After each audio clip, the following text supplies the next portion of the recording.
প্রত্যেকেই নিজের বিবি রাখেন, নিজের বিবি নিজের স্ত্রী কন্যাকেও বাঁচানো আমাদের জরুরি।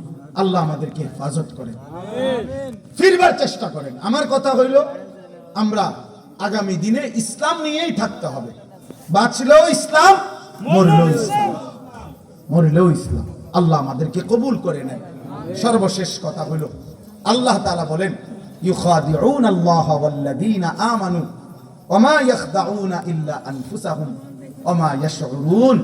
আল্লাহ বলে, প্রত্যেকটা মুনাফিক মনে করে সে আল্লাহকে ধোঁকা দিচ্ছে, আল্লাহকে ধোঁকা দিচ্ছে। তাড়াহুড়া করে আপনি নামাজ পড়েন, আপনি ঠিক মতো সূরা শুক নাই, কেরাত ঠিক নাই, আপনি মনে করছেন আল্লাহ তাআলা মনে নিব গা, আল্লাহ ভরসা, আল্লাহ কবুল করে দেব। কেমনে কইছে? আল্লাহ কইছি নি? আল্লাহ আল্লাহ নিজে বলছি, নিজে বান্দা তুমি সূরা কেরাত দোয়া কালাম অশুদ্ধ পড়তে থাকো, আমি ভরসা, এটা বলছি না?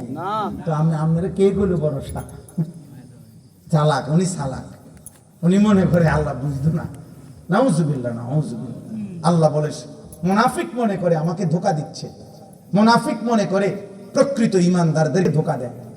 ঈমানদার হুজুর মানুষ, হ্যাঁ আল্লাহ বিল্লাহ করে, এরা বোঝে কি না? আমরা বুঝবো কিতাম? আমরা চিরা খাই, আমরা না ভাত খান, আমরা চিরা না খাই ভিজাইয়া, আর বন দিয়া চা দিয়া খাই।